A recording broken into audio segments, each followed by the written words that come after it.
Hi, I'm Seth Spears. I'm the founder and chief visionary officer of Wellness, a B Corp certified brand of all natural personal care products.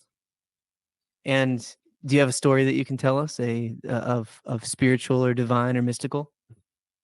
The one that's coming to mind right now, several years ago, I was on a hunting trip. My friend runs an organization called Sacred Hunting. And so I've been very big in the outdoor space, and I even started an outdoor equipment company called Rewild Gear with my brothers to scratch my own itch of creating really high quality products and things and get people back into nature and the great outdoors. And so I was on this hunting trip with my buddy Monsell.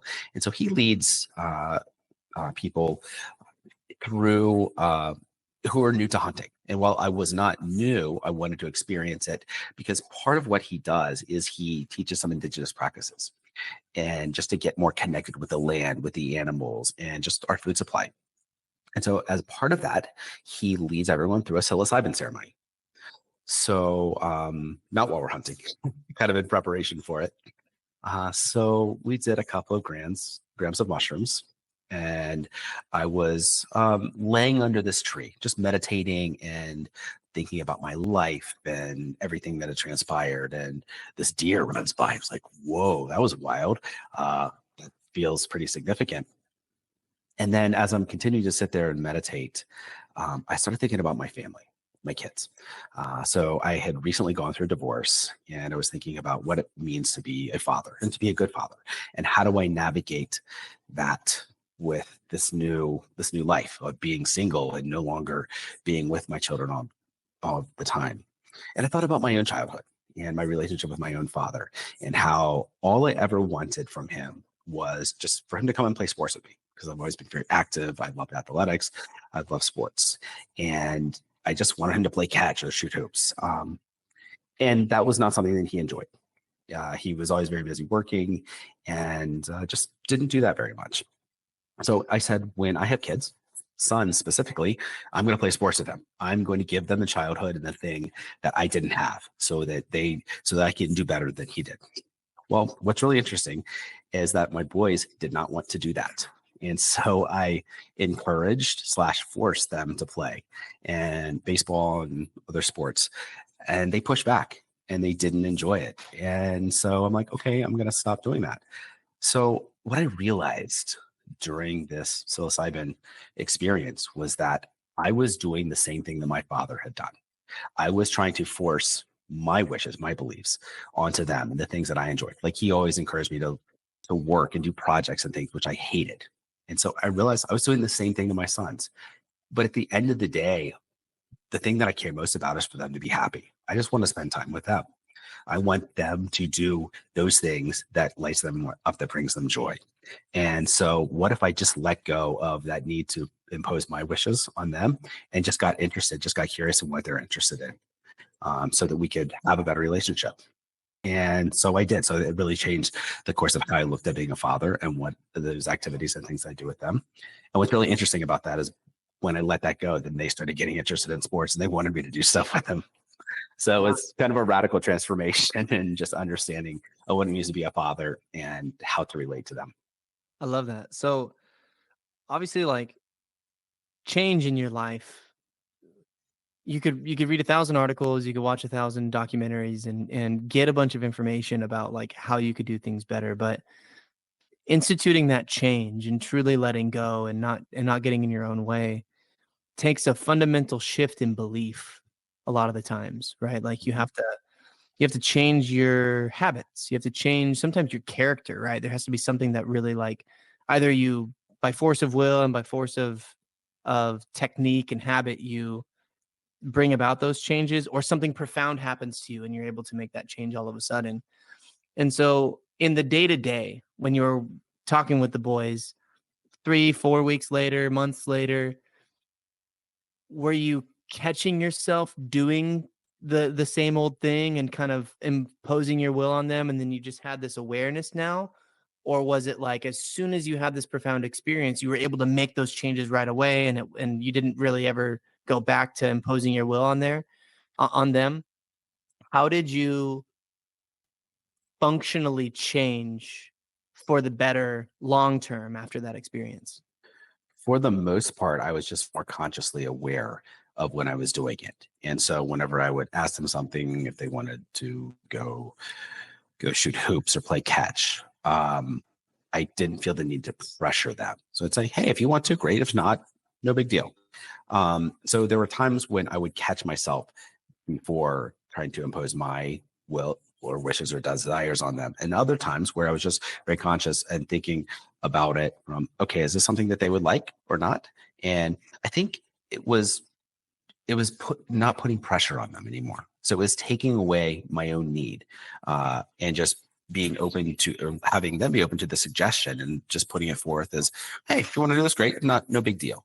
So it was less pressure on them. Mm. You know, I recently, this was yesterday. So we do jujitsu in our family, and my son was just freaking out about it. I think it was a ADHD overstimulation point, and he was just really having trouble saying he didn't want to go, and he was like not letting me put on his like gi pants and stuff. Mm-hmm. And honestly, I failed. Mm.